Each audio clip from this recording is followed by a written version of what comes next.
Para alumbrar la oscuridad no se necesitan de grandes luminarias, tan solo basta una pequeña luz para iluminarla. Esta es la clase de luz que proyectamos de Bolivia al mundo. Acompáñenos en este segundo programa para que podamos entender juntos el verdadero significado de lo que hemos vivido este 6 de diciembre tras la reelección del presidente Evo Morales. Bienvenidos.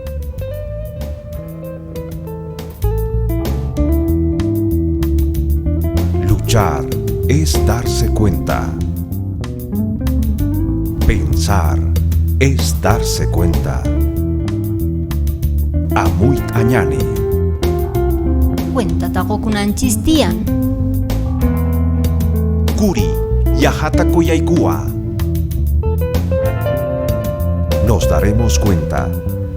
Diálogo y reflexión para descolonizarnos. Uno de los acontecimientos históricos más recientes que ha vivido nuestro país ha sido la marcha de los pueblos indígenas originarios para la aprobación de la Constitución Política del Estado. Pero ¿será que este tipo de marchas de tierras altas y bajas son el centro o el sentido, o nosotros podemos en esto encontrar el camino verdadero a lo que nos ha llevado o lo que ha sucedido este 6 de diciembre? Las figuras de las marchas nos muestran cómo es que ha procedido lo que hemos vivido últimamente, sobre todo en el periodo corto, a partir de los 90, y que ha producido este tipo de acontecimientos no solo del 6 de diciembre pasado, sino también a partir del 2005 para en adelante. Es una época de marchas. Entonces, para entender lo que ha sucedido con Bolivia, tenemos que empezar a reflexionar en qué consiste la marcha, porque es una época de marchas la que hemos vivido. Y para esto sería bueno hacer historia. Imagínense, en el 85, en el 86, la Marcha por la Vida culmina un proceso que podríamos situarlo a partir del 52, donde se intenta producir una revolución nacional, pero que fracasa. Y quien es el actor al que le fue entregado en bandeja de plata esa revolución, el MNR, es el mismo partido y el mismo gobernante que con la aplicación del 21060 ha de descabezar por completo, o por ponerlo de este modo, ha de destrozar el carácter nacional del Estado boliviano. Entonces, lo que sucedía con la Marcha por la Vida fue detectar y evidenciar que en esa marcha no estaban solo sitiados los mineros, sino que en esa marcha se sitió al país entero. ¿Quién o qué sitió al país entero? Fue un proyecto, un modelo importado desde el norte como receta para nuestras economías, para desfalcar al Estado, quitarle todo contenido nacional y de ahí inyectarle solo un carácter agenciador, administrador de las necesidades del norte como si fueran necesidades nuestras. Entonces ahí, en la Marcha por la Vida, básicamente lo que la oligarquía hace en este país, lo que hace la élite oligárquica en este país es básicamente desplazar al sujeto que estaba o que podía ser el sujeto crítico de la implantación de este tipo de modelo. Una vez descabezado este sujeto, podían arrasar con el modelo neoliberal. Y es básicamente lo que sucedió desde el 86 para adelante y toda la época de los 90. Pero en la época de los 90 aparece la constitución de un nuevo sujeto. Y un nuevo sujeto que le va a dotar a las luchas del pueblo boliviano de un nuevo sentido. Y ese nuevo sentido es el que va a incluir los sentidos anteriores. Porque fíjese lo que sucede. El 21060 desplaza, relocaliza, no solamente a los mineros, sino a un gran sector de los fabriles. Y entonces sucede que se desmonta el carácter nacional del Estado y el Estado solo se vuelve un Estado policía. Se le quita las atribuciones nacionales al Estado y por lo tanto el Estado básicamente va a ser un administrador del capital nacional. Entonces, ¿qué sucede? Los mineros, cuya procedencia son los mitayos, o sea, el indio, también fue producto de un tipo de proyecto criollo que buscaba básicamente modernizar las relaciones económicas del país. Entonces el proletariado también tenía una historia que de una manera u otra le permitía reproducirse a costa también de otros subalternizados, en este caso los indios. Pero cuando se relocaliza a los mineros, de algún u otro modo los mineros también marchan, pero marchan de tierras altas a tierras bajas y se encuentran con ese horizonte de vida y el mundo de vida que también habían negado paulatinamente con un proyecto modernizador de la economía.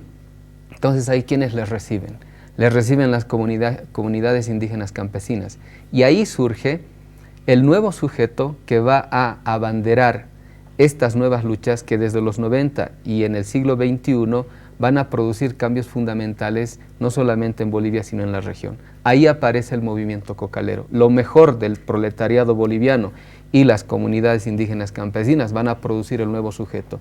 Y ese sujeto ya no tiene una historia corta, sino tiene una historia larga que empieza a dotar de nuevos contenidos a las luchas que de ahí en adelante se van a producir en el pueblo boliviano. Ahí, por ejemplo, aparecen las marchas de los 90. Las marchas de los 90 protagonizadas por indígenas de tierras bajas que empiezan a subir al centro del poder, pero en sus marchas empiezan a dotarle de nuevos contenidos y nuevas banderas que van a mostrar el carácter cualitativo que va a tener de ahí en adelante las luchas del pueblo boliviano. Las luchas eran por la tierra, por la dignidad, por el territorio. En el 2000 ya va a ser la lucha por el agua, en el 2003 va a ser la lucha por el gas, es decir, por los recursos naturales. Y eso es algo que va a producir los nuevos símbolos emblemáticos de las luchas populares en Bolivia y que van a llamar la atención en el mundo. Y en este contexto vale decir que las marchas fueron también escuelas de formación política, porque ahí van a aparecer los líderes, ahí van a aparecer los conductores y ahí va a aparecer un pueblo que otra vuelta en las marchas se va a ver a sí mismo, va a ver su historia, va a ser contenido molecular en cada una de las regiones, y en las marchas es que van a empezar a producirse los nuevos sujetos, un sujeto plural que va a empezar a dotar de un horizonte común a todo lo que va a acontecer a partir del 2005 hasta este último 6 de diciembre. La consolidación de un proceso que tiene larga historia, y esa larga historia le dota de un contenido sustancioso, y ese contenido sustancioso es lo que ha de dotarle de cualidad a este movimiento que aparece en Bolivia. Estamos hablando entonces de una fusión entre el proletariado y el sector campesino, que esta vez, como usted bien mencionaba, no marchan simplemente por una reivindicación particular, no están pidiendo algo sectorial, están pidiendo cosas que involucran a toda una comunidad. Estamos hablando de una fusión de tierras altas con tierras bajas, gente que se une por una convicción, por un nuevo país. Ahí, por ejemplo, usted señala, Paola, algo que es digno de destacar. La fusión entre el proletariado, lo mejor del proletariado boliviano, los mineros, y el horizonte de vida que siempre había contenido las luchas, nos va a mostrar algo sustancial. En todas las luchas, desde el 1737, desde el manifiesto de los agravios de Vélez de Córdoba en Oruro, del 1742, Santos Atahualpa en Arequipa, 1780-81, Tupac Amaru, Tupac Katari, los hermanos Katari después en el sur, 1899, Zárate Vilca, etcétera, de ahí en adelante, igual los igualitarios de Andrés Ibáñez posteriormente, Apiaguay Pitumpa, todos ellos, ¿qué conjunciona todas esas luchas? ¿Qué hace el denominador común de todas esas luchas? Es un carácter sustancioso que le dota a todas esas luchas, vistos desde la actualidad, de la cualidad que hoy en día se va a hacer explícita.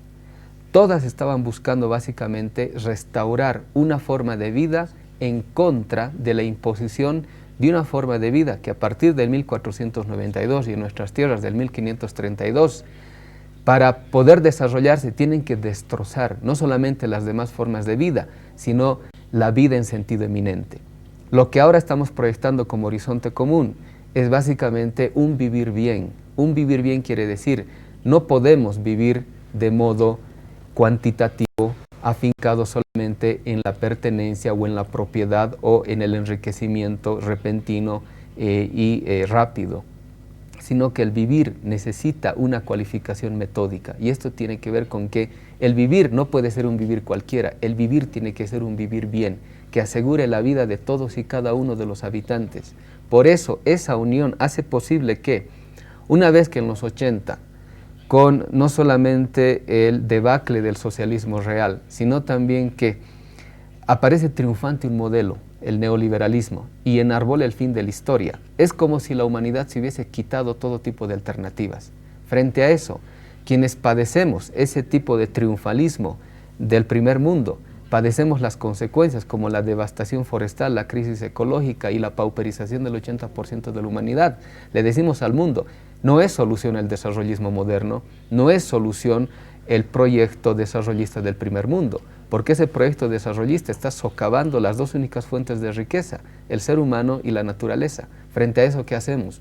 Proponemos desde nuestras luchas históricas un vivir bien. ¿Qué significa el vivir bien? Que el vivir no es un vivir como animales. Los seres humanos somos seres humanos desde el momento mismo en el cual nos cualificamos de modo cultural. Y esto significa que en los actos más pequeños de nuestra historia, o de nuestra vida, perdón, todo lo hacemos de modo humano. Y de modo humano significa, lo que dicen los zapatistas, de modo digno. Entonces el vivir bien significa, hay que vivir la vida de modo digno. Entonces este encuentro es fundamental, el encuentro del mejor sector o el proletariado más lúcido que había producido luchas revolucionarias desde los 30 para adelante y había producido un sujeto capaz de transformación, pero ese sujeto era capaz de derrocar todos los gobiernos que quería, pero nunca era capaz de ser gobierno él mismo. Entonces tenía que encontrar una sustancia que latía dentro de su desarrollo para poder verse a sí mismo de qué materia estaba hecho. Y es el proletariado cuando encuentra al indígena campesino y se da cuenta que en el fondo no es un proletariado a secas, es un proletariado indígena, de rostro moreno, de rostro color de tierra. Y esto es lo que hace posible que su lucha se dote de este nuevo significado. No se está luchando por cosas sectoriales ahora, se está luchando por las cosas que hace posible la producción y la reproducción de la vida en sentido eminente. Ese es el carácter cualitativo que tiene este encuentro y es lo rico, lo cualitativamente rico de este proceso. Justamente esa es la conciencia que se cambia ahora, ¿no? Una conciencia cualitativa en un proceso de transformación que quieren todos, una comunidad, para compartir esa vivencia, esa cultura y todo lo que pueda emergir para una vida mejor, un vivir bien.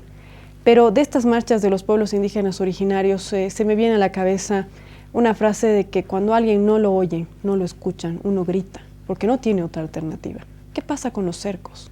¿Qué podemos concebir nosotros por los cercos que parecería ser el fin de una marcha de un pueblo indígena originario en una reivindicación o en una lucha determinada por algo?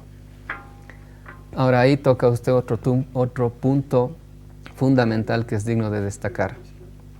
Los cercos también son una especie de escuela de formación política, pero además, llevado al plano teórico, es el método que nos sirve para evidenciar dónde radica el problema.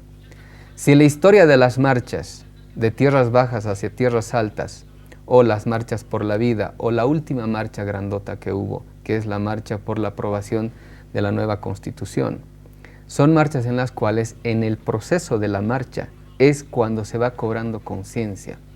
En el proceso de la marcha es como el aptapi.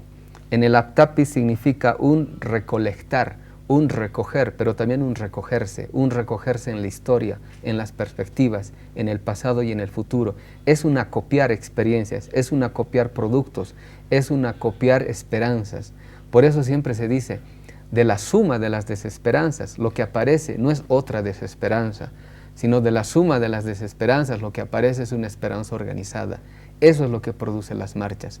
Pero los cercos, por ejemplo, los cercos de los 1780s, lo que evidencian como método de lucha y que después podría ser adoptado como método teórico de conocimiento, es que cercar significa rodear un asunto. ¿Rodear para qué? Para evidenciar dónde está el problema. Entonces, cuando el campo viene y cerca la ciudad, evidencia que el problema es la ciudad. Entonces, cuando nos detenemos a pensar cuál es el sentido del cerco, no podemos dejar de mencionar un hecho histórico. Cuando aparece el mundo moderno, cuando aparece la posibilidad del proyecto moderno, lo que primero aparece es la posibilidad de la existencia del sujeto que va a llevar a cabo el proyecto moderno, en este caso el burgués. ¿Quién es el burgués? El burgués es básicamente que a partir del siglo XII es el desplazado del feudo, de la gleba, y que va poblando burgos, o sea, protociudades. Por eso Todas las protociudades en Europa, que después van a ser las grandes ciudades en el mundo, son burgos. Y estos burgos es básicamente el lugar donde acuden todos los desplazados de la gleba. Y los desplazados de la gleba, como no tienen tierra, tienen un único proyecto que significa básicamente estar en la riqueza. Por eso, congénitamente, tiene un desprecio por el campo. Por eso, cuando hace producción agrícola, llena el campo de maquinarias y de industria, porque congénitamente lleva un rencor hacia el campesino, porque eso es lo que era antes de ser desplazado de la gleba. Entonces, eso es más digno de destacar en sociedades coloniales como la boliviana, sociedades del tercer mundo, cuando la ciudad desprecia al campo. Pero cuando la ciudad desprecia al campo, se desprecia a sí mismo, porque no solamente espiritualmente el contenido de la ciudad es el campo, sino también culturalmente. Incluso el alimento nos proviene del campo, la cultura y la identidad provienen del campo. Entonces, cuando la ciudad reniega del campo, reniega de sí misma. Entonces, lo que sucede es que el campo cerca a la ciudad para evidenciar que ahí está el problema. Hay que transformar la ciudad. Y hay que transformar la ciudad desde adentro para mostrarle que el contenido real de la ciudad proviene del campo. Una vez en la constituyente en Sucre, algunos constituyentes indígenas nos decían, y algo para reflexionar, que trabajamos también con ellos, y después posteriormente de modo teórico, decían, no nos gusta el término ciudadano, porque lo ciudadano involucra solo al habitante de la ciudad. ¿Qué pasa con nosotros que somos del campo? En la ciudad no se vive en comunidad. En el campo sabemos lo que le pasa a cada habitante, a cada individuo, porque nosotros vivimos en comunidad y los problemas de alguien son problemas de todos. Pero en la ciudad se ha perdido eso. Y es evidencia que en la forma de vida de la ciudad, la forma de vida sociedad, no ha demostrado ser superior a la forma de vida comunidad. Y es por eso que cuando se cerca, se evidencia el problema. Se evidencia el problema y se dice, el problema está en la ciudad tiene que aprender a mirarse como es, tiene que aprender a mirarse en el espejo, y el espejo de la ciudad es el campo. Si no reconoce el contenido de lo que le contiene, la ciudad empieza a ver solo afuera y empieza a calcar todo lo que le viene de afuera. Por eso, el núcleo de identidad de la ciudad es el televisor. Y el televisor muchas veces nos muestra la imagen de Miami o de Nueva York o de Londres o de París como si ese fuera nuestra forma de vida. Empezamos a portarnos como si nuestros sentidos se diluyeran en esa cajita rectangular, pero no nos damos cuenta que nuestro espejo no está ahí, nuestro espejo está en el campo. Todo lo que somos, todo lo que nos alimentamos de modo físico-cultural, todo proviene del campo. Y si la ciudad reniega del campo, el problema es la ciudad. Hay que transformar la ciudad. Y los cercos han evidenciado eso. Y cuando se cerca el centro del poder, se dice, el problema es descentrar el poder. Descentrar el poder significa hay que democratizar la política, hay que democratizar la democracia. La democracia, que se divide entre el demos y el kratos, ha privilegiado el kratos, el poder, y nunca el demos. Ahora hay que privilegiar el demos y decir, la democracia es nada sin el sujeto que hace posible la democracia misma, que es el pueblo. Entonces hay que dotarle de contenido al pueblo y decir, ¿quiénes somos como pueblo? ¿Qué nos contiene como pueblo? ¿Qué sustancia histórica nos contiene como pueblo? Eso es empezar a mirarse por el espejo y empezar a darse cuenta de qué está hecho uno. Es importante señalar también que voy a destacar de este bloque lo que usted señalaba. Las marchas de los pueblos indígenas originarios son verdaderamente escuelas políticas, escuelas de formación política. Pero ¿será que ahora hemos cambiado nuestra conciencia? ¿Será que realmente existe un cambio de conciencia y hay una conciencia cualitativa enmarcada en unidad? Nos daremos cuenta. Diálogo y reflexión para descolonizarnos.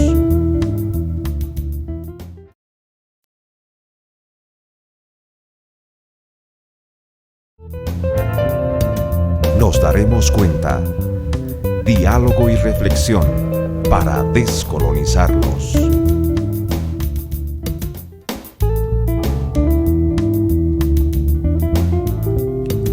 Se sobrepasa excesivamente este proceso de revolución nacional, ahora plurinacional. ¿Cuál es el sentido o cómo se puede concebir este proceso revolucionario plurinacional que atraviesa Bolivia para la región y el mundo? Si el 52 pudo haber sido posible una revolución nacional y fracasa, hoy en día estamos en la posibilidad de redimir aquello que ha sido fracasado. Pero el problema es que la historia no vuelve sobre sus pliegues de modo mecánico. Porque hoy en día la posibilidad de la revolución nacional ahora se hace cualitativamente mucho más rica, porque se presenta como plurinacional. ¿Esto qué quiere decir? ¿Se acuerda cuando hablábamos del encuentro de tierras bajas y de tierras altas? Es decir, el sujeto en Bolivia, el sujeto portador del horizonte de sentido, el que le está dando el carácter verdadero de la marcha del pueblo boliviano en un proceso de liberación, no es un sujeto parcial o particular, es un sujeto diverso, es un sujeto común. Entonces, cuando la suma de los proyectos proyectan un horizonte común, nos damos cuenta de esa comunidad, de que esa común unidad no riñe con la diversidad, sino la diversidad lo potencia de modo cualitativo. Por eso hablamos de la unidad en la pluralidad o lo plural en lo común. Entonces, esto hace el carácter cualitativo de nación, porque la figura jurídico-formal política que inaugura la modernidad como el Estado-nación es un contrasentido, porque ni siquiera en el primer mundo existen Estados-nación. Ejemplo, por ejemplo, España es la imposición de una nación, Castilla y Aragón, sobre las demás, sobre Galicia, sobre el País Vasco, sobre Andalucía, etc. Lo mismo pasa con Inglaterra, es la imposición de los británicos sobre Escocia, sobre Gales y sobre Irlanda. Lo mismo pasa con la Île-de-France, que es la dominación de los francos sobre los bretones, los provenzales, los celtas, etc. Lo mismo también de la República de Bismarck, Alemania, lo mismo podemos decir de Estados Unidos. No existe en el mundo un Estado-nación. Lo que existe es la dominación nacional de una nación sobre las demás naciones al interior de un territorio. Ahora, nosotros le estamos enseñando al mundo de que la figura jurídica del Estado-nación es un contrasentido, porque cada entidad política tiene más de una nación. Y entonces cuando encontramos que esta revolución nacional tiene un carácter cualitativo plurinacional, nos damos cuenta de que nuestras luchas, cuando ya no son particularistas, corporativistas, sectarias, involucran e incluyen a todos, de tal modo de que todos pueden producir una unidad de sentido.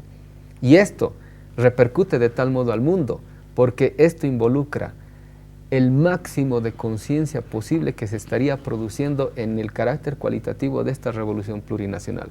Porque si ya no estamos luchando por cosas sectoriales, si ya no estamos luchando únicamente por cuestiones corporativistas, sino que estamos luchando por aquello que hace posible la vida de todos y de cada uno de los seres humanos, nuestra lucha incluye no solamente el grito del sujeto, incluye el grito de la madre tierra, del planeta. ¿Se acuerda en el anterior programa cuando decíamos y citábamos al presidente, cuando decía, la tierra puede vivir sin el ser humano, pero el ser humano no puede vivir sin la tierra? Nosotros le añadíamos, el ser humano es inconcebible sin la madre tierra. El hijo es inconcebible sin la madre. La madre es la que posibilita la vida del hijo. Entonces ahí el carácter cualitativo de nuestra revolución le está enseñando al mundo que nosotros estamos conteniendo la lucha de la humanidad en sentido amplio y la lucha de la madre tierra, la lucha del planeta. Por eso nuestro presidente se le ha enarbolado de los derechos de la madre tierra. Hoy en día tenemos que pasar de la convicción de que no solamente debemos luchar por los derechos humanos, sino los derechos humanos solo son posibles si se respeta derechos de la naturaleza. Y esto tiene que ver con que de modo expansivo le estamos enseñando al mundo, como la velita que estamos proyectando, que esta revolución involucra a toda la humanidad. Por eso decíamos, del triunfo o del fracaso de esta revolución depende en última instancia el triunfo o el fracaso de la humanidad entera. Por eso el presidente junto al presidente Chávez, junto a Fidel Castro, hoy en día le ponen una alerta al mundo y le dicen, la reunión de Copenhague tiene que sacar resultados positivos porque de lo contrario, el mundo se nos viene abajo. Y hoy en día, quienes no tienen conciencia, quienes son irresponsables e inconscientes de la debacle que han producido, son precisamente los países ricos. Entonces, el máximo de conciencia posible está produciéndose en estos lados, sobre todo en la revolución plurinacional boliviana. El paso que dio el presidente Fidel Castro es un paso también que lo está dando el presidente Evo Morales. Cuando dice Fidel Castro, ya no podemos enarbolar la lucha en los términos de patria o muerte.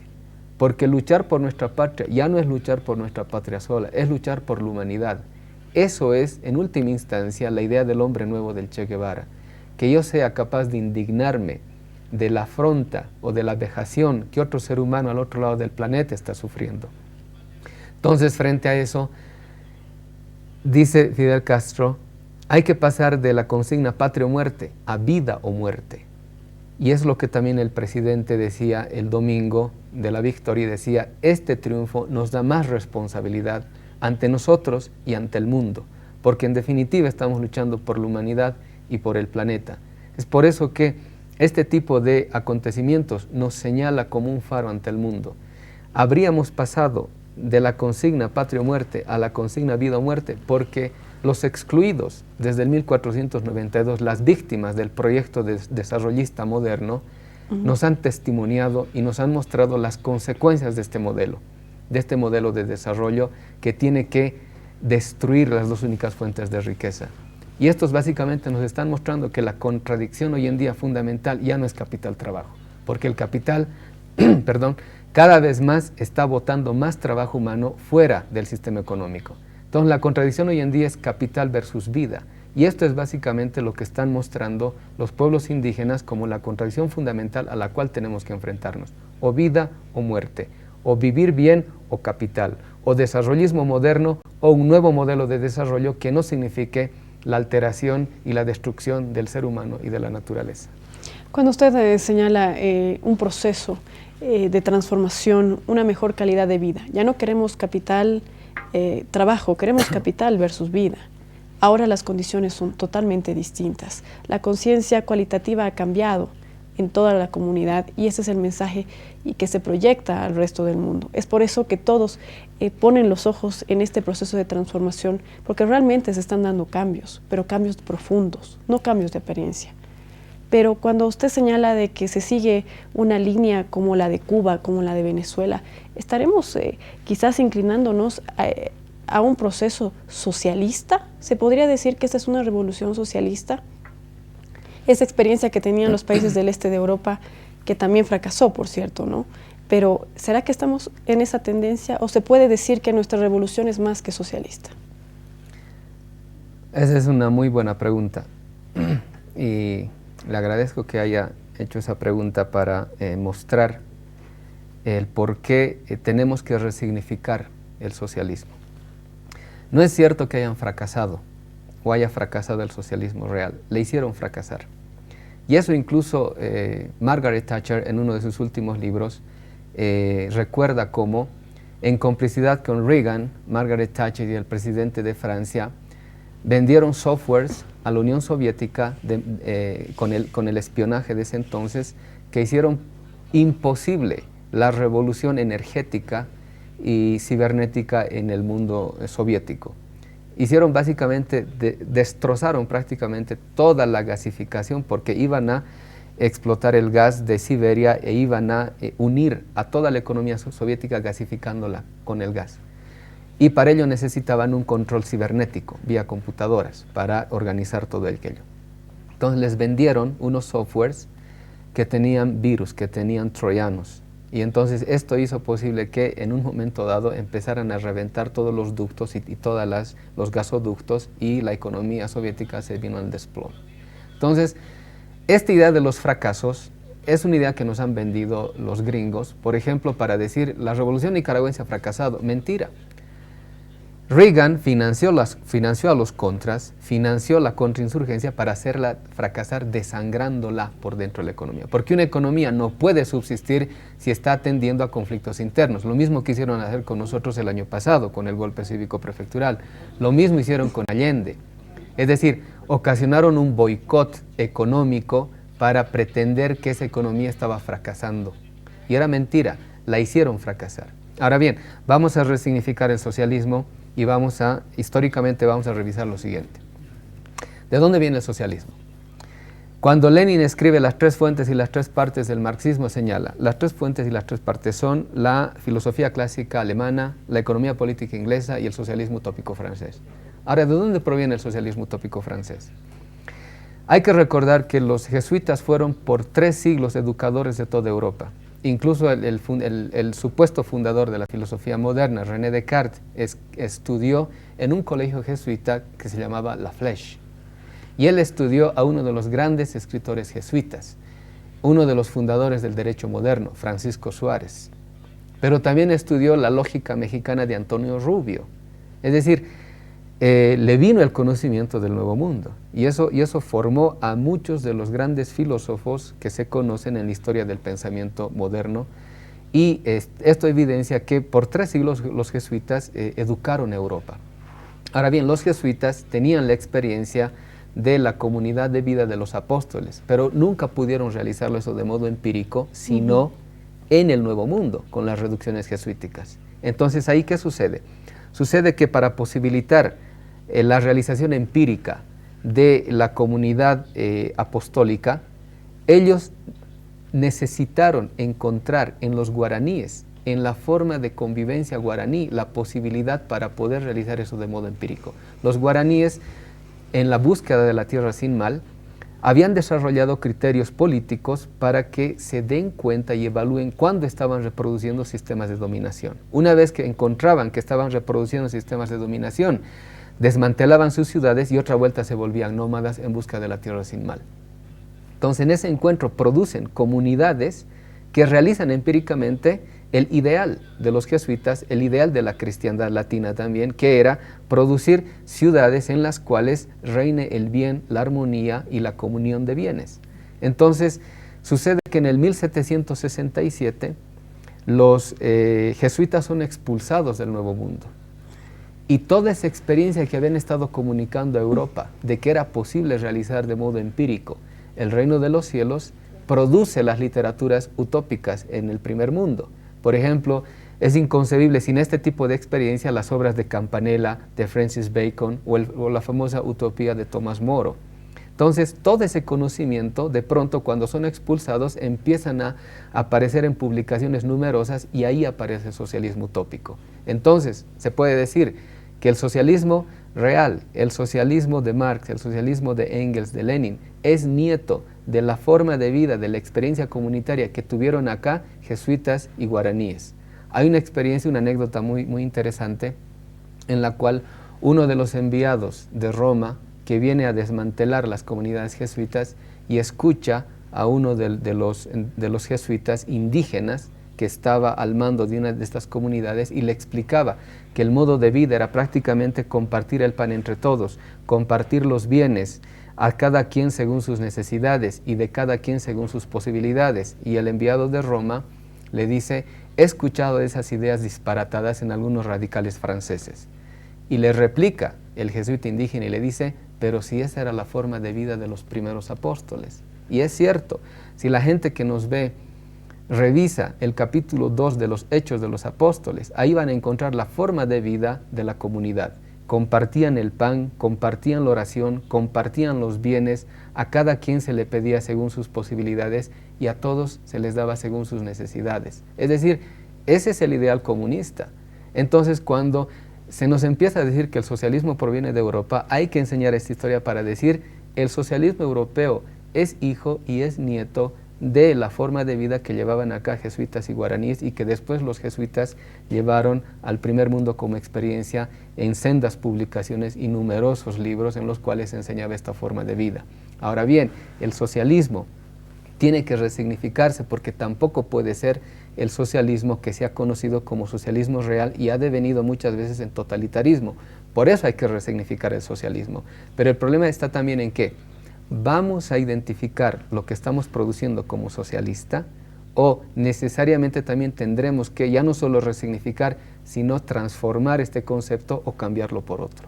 Ese es también un reto de lo que nos enfrenta de aquí en adelante. Y ese es el socialismo que todavía muchos se resisten, porque no tienen la concepción correcta de lo que es el verdadero socialismo, que nació también con el cristianismo, ¿no? Claro, porque imagínese mucho prejuicio de la derecha y de la oposición, mucho prejuicio gringo de que el comunismo significa que te van a quitar a tus hijos, a tus maridos, a tus mujeres, etcétera. Yo no sé qué estado se puede hacer cargo de muchos maridos que conocemos y que son un desastre, o muchas esposas también, pero en fin, ese tipo de miedos nos meten y en el fondo este tipo de miedos son solamente prejuicios, incoherencias y malentendidos que la sociedad civil se genera a sí misma por ese tipo de miedos que proviene sobre todo del anticomunismo gringo. Pero por eso el socialismo y el comunismo también están trillados y hay que ver el modo como o resignificarlos o dotarles de nuevo contenido o cambiar el concepto, porque también el socialismo es el desarrollo de la forma de vida llamada sociedad. Y si hacemos una reconstrucción histórica de la forma de vida sociedad, vamos a encontrar que no ha superado, no es superior, ni más racional, ni más equilibrada, ni más justa que la forma de vida llamada comunidad. Y aquí vamos a encontrar que lo que estemos produciendo en Bolivia tal vez merezca otro nombre, tal vez socialismo no sea la palabra adecuada, o si no, hay que resignificar lo que de socialismo entendemos. Y para ello hay que revisar históricamente de dónde procede, cuáles son los contenidos potenciales de lo que de aquí se podría desarrollar para mostrarle y enseñarle al mundo que otra forma de vida es posible, porque es necesaria. Necesitamos otra forma de vida, porque la forma de vida en la cual nos hemos formado, en la cual nos hemos deformado, no es una forma de vida que garantice la vida de todos los seres humanos. Es un proyecto de vida, el proyecto de vida moderno, del 20% rico de la humanidad. No es un proyecto de vida para todos. Una cosa bien curiosa sucede. Cuando la modernidad llama y congrega a toda la humanidad a producir las riquezas, cuando se trata de repartir o distribuir esas riquezas, excluye al 80% de la humanidad. Entonces, ¿qué sucede? No es una forma de vida que esté pensando en toda la humanidad y en todo el planeta. El mundo rico, el primer mundo, no se hizo cargo en 5 siglos ni de la humanidad ni del planeta, solo de sus necesidades exclusivas y de su despilfarro. Ahora nosotros, los que hemos soportado las consecuencias nefastas de este proyecto de vida, somos quienes estamos desarrollando el máximo de conciencia posible y le estamos enseñando al primer mundo que la solución es que el primer mundo empiece a abrir sus orejas, empiece a limpiar toda la suciedad que le contamina sus orejas y empiece a escuchar al resto del mundo. Si los presidentes del primer mundo no escuchan al tercer mundo, ellos van a ser incapaces de posibilitar alternativas al mundo. Tienen que escuchar al tercer mundo. No hay solución para el tercer mundo sin la participación del tercer mundo. No hay solución para la pobreza sin la participación de los pobres. Esto es en definitiva lo que hay que enseñarles. Y esa es la conciencia que estamos transmitiendo desde Bolivia al mundo. Pero ¿será que es posible identificar al verdadero líder de este proceso de transformación? Nos daremos cuenta. Diálogo y reflexión para descolonizarnos.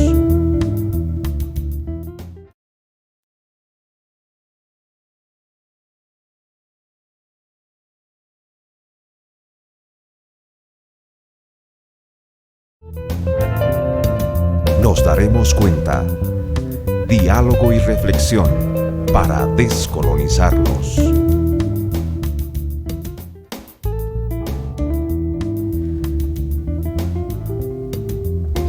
Hemos extraído de la historia de Bolivia en este programa la marcha de los pueblos indígenas originarios de tierras altas y bajas.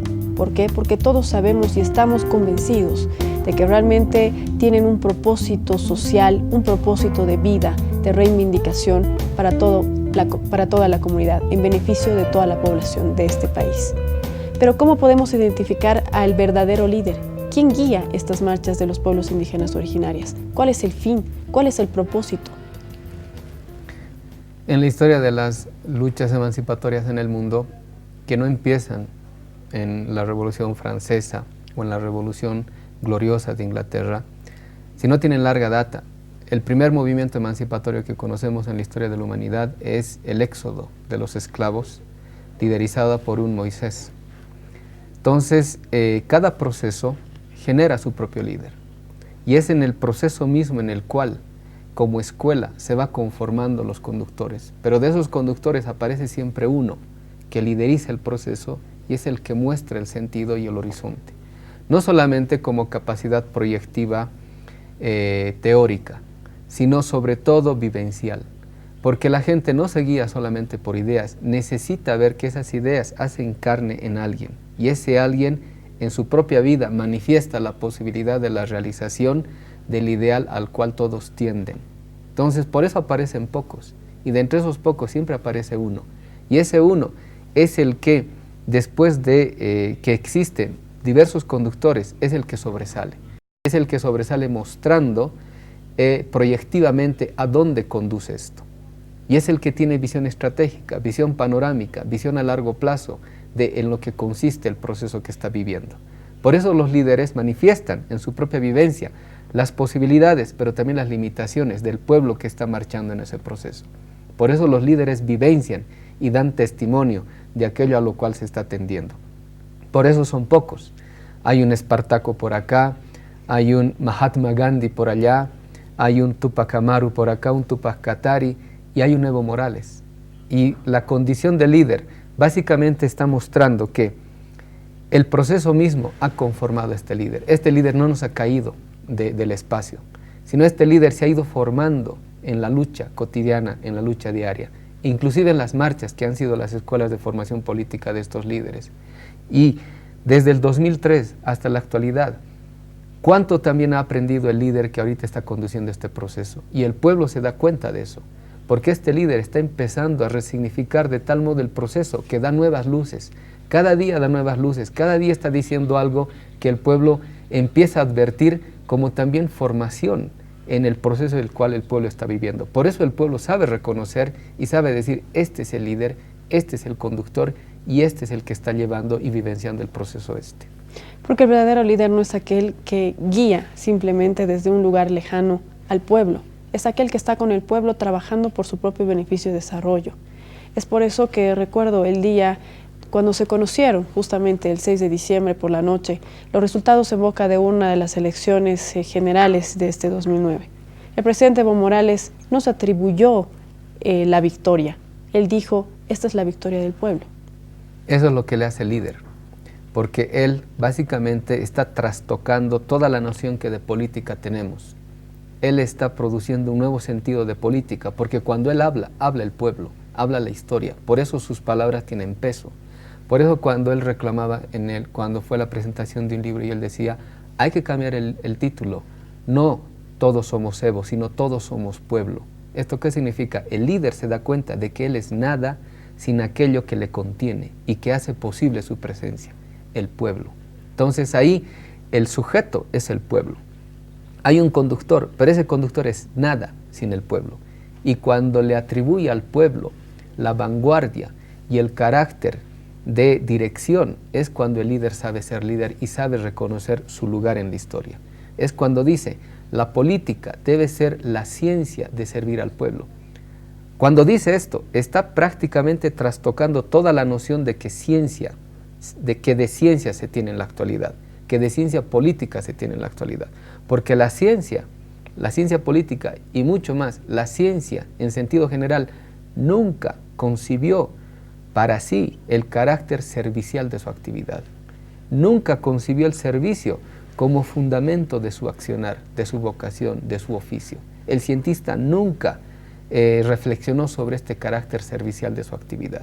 Pero sin embargo, cuando dice nuestro presidente, la política de en adelante tiene que ser la ciencia para servir al pueblo, y les emplaza a los nuevos asambleístas y les dice, si ustedes dicen que están por el cambio y ustedes no cambian, lo que están diciendo no vale.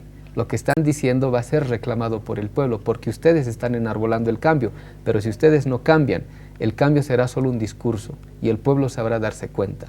Ahí está mostrando que en el fondo lo que él está produciendo y desarrollando es la idea comunitaria que de política ha mantenido y ha sostenido a todos nuestros procesos de emancipación, que es básicamente el que manda tiene que mandar obedeciendo. Y esto es lo que le hace líder, lo que le hace estratega y lo que le está haciendo también ser uno de los pocos estadistas que hemos tenido en este país. Es por eso que tras esta fusión, y me permito recalcar una vez más, en lo que sucede con el proletariado y el sector campesino. Este proceso de cambio, este proceso de transformación está manteniendo esta conciencia, pero enmarcada en la unidad, que es algo magnífico. Ya no estamos luchando por algo sumamente particular o singular, sino por algo que nos atañe a todos nosotros, que es ese vivir bien, una mejor calidad de vida.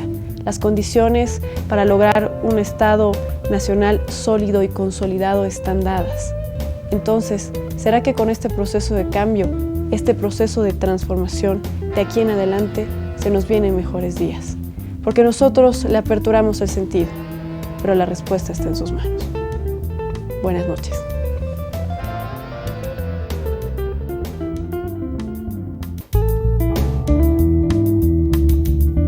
Luchar es darse cuenta. Pensar es darse cuenta. Amuit Añani.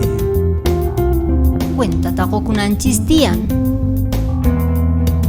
Kuri Yahata Kuyaikua.